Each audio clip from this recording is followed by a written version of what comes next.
آئے ہیں آپ کے لیے پیرے پیرا میرے میرا شیخ عبدالقادر جیلانی قطب ربانی محبوب سبحانی سرکار غوث اعظم شاہ جیلانی رحمۃ اللہ علیہ کی کرامات کا ایک بڑا ہی حیرت انگیز واقعہ۔ یہ واقعہ ہے سرکار غوث اعظم رحمۃ اللہ علیہ اور دریائے دجلہ کا، کہ جب ایک مرتبہ دریائے دجلہ میں خطرناک سیلاب آ جاتا ہے اور لوگ آپ کے پاس آتے ہیں فریاد لے کر کہ حضور اس سیلاب سے پورے بغداد کو بچائیے، پانی اتنا بڑھ گیا ہے کہ سب دور ڈوب جانے کا خطرہ ہے۔ تب سرکار غوث اعظم رحمۃ اللہ علیہ نے اپنے عصائے مبارک سے ایک ایسا کرشمہ دکھایا جسے دیکھ کر سارے لوگ حیران رہ گئے، اور وہ سیلاب آپ کے عصائے مبارک سے اور آپ کے حکم سے رک گیا۔ بڑا ہی دلچسپ اور حیرت انگیز واقعہ ہے سرکار غوث اعظم رحمۃ اللہ علیہ کی کرامات کا۔ تو میری آپ سے گزارش ہے کہ اس واقعے کو مکمل طریقے سے سمجھنے کے لیے اس ویڈیو کو اینڈ تک ضرور دیکھیں، اور اگر ابھی تک آپ نے ہمارے چینل کو سبسکرائب نہیں کیا ہے تو اسے بھی سبسکرائب کر دیجیے اور پاس میں دیے گئے بیل آئیکن پر بھی کلک کر دیجیے تاکہ ہماری ویڈیو کی نوٹیفیکیشن آپ تک پہنچتی رہے۔ جیسا کہ سبھی جانتے ہیں کہ سرکار غوث اعظم رحمۃ اللہ علیہ سردار اولیاء ہیں، پیروں کے پیر ہیں، پیران دستگیر ہیں۔ سرکار غوث اعظم رحمۃ اللہ علیہ سے بے شمار کراماتیں ہوئی۔ یہ واقعہ تب کا ہے جب آپ بغداد شریف میں جلوہ افروز تھے۔ ایک مرتبہ کا ذکر ہے کہ دریائے دجلہ میں بہت خطرناک سیلاب آیا اور پانی اتنا بڑھ گیا کہ بغداد مقدس کے ڈوب جانے کا خطرہ پیدا ہو گیا۔ بغداد کے لوگ کافی پریشانی کے دور سے گزر رہے تھے اور وہ سوچ رہے تھے کہ اب اللہ جانے کیا ہوگا۔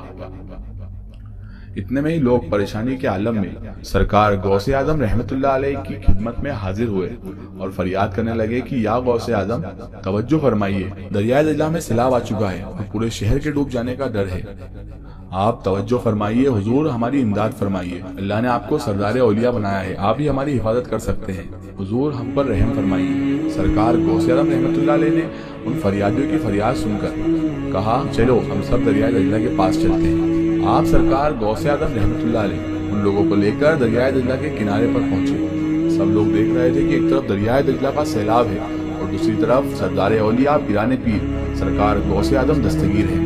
آپ کے ہاتھ میں اپنا عصا مبارک تھا۔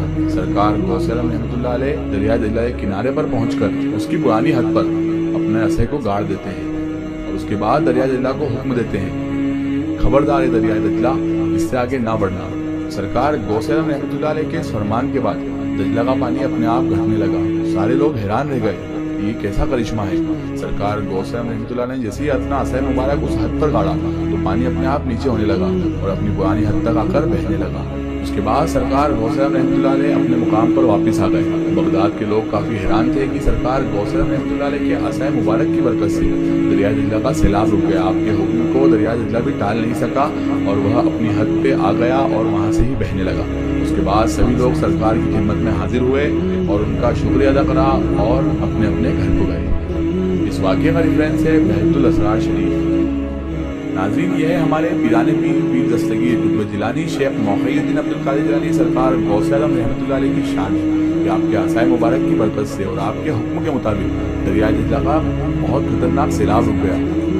ناظرین، اللہ کے جو ولی ہوتے ہیں ان سے اللہ تعالیٰ بہت محبت کرتا ہے اور ان کی زبان سے نکلی ہوئی بات اللہ تعالیٰ کبھی خالی نہیں جانے دیتا ہے۔ ایسی بے شمار مثالیں ہیں جس سے یہ ثابت ہوتا ہے ولی اللہ کی زبان سے نکلی ہوئی بات کبھی خالی نہیں جاتی، اللہ تعالیٰ ان کی بات کبھی خالی نہیں جانے دیتا۔ سرکار غوث اعظم رحمۃ اللہ علیہ کا حکم دریائے دجلہ نے مانا۔ لوگ حیران تو ہوئے لیکن انہیں معلوم تھا کہ یہ سردار اولیاء ہیں اور ان کے لیے اسے کرشمے دکھانا بہت عام بات ہے۔ آپ نے دریائے دجلہ کو حکم بھی دے دیا اور وہ اپنی پرانی حد پر آ کر بہنے بھی لگ گیا، اور اسی کو دیکھ کر لوگوں کا ایمان بھی تازہ ہو گیا اور لوگوں کو یقین ہو گیا کہ اللہ تعالیٰ نے ولی اللہ کو لوگوں کی مشکلیں آسان کرنے کے لیے ہی بھیجا ہے۔ اللہ تعالیٰ سے یہی دعا ہے کہ اللہ تعالیٰ رسول خدا صلی اللہ تعالیٰ علیہ وسلم کے صدقے طفیل ہمیں غوث اعظم رحمۃ اللہ علیہ اور تمام اولیاء کرام سے محبت کرنے کی اور ان کے بتائے ہوئے راستے پر چلنے کی توفیق عطا فرمائے۔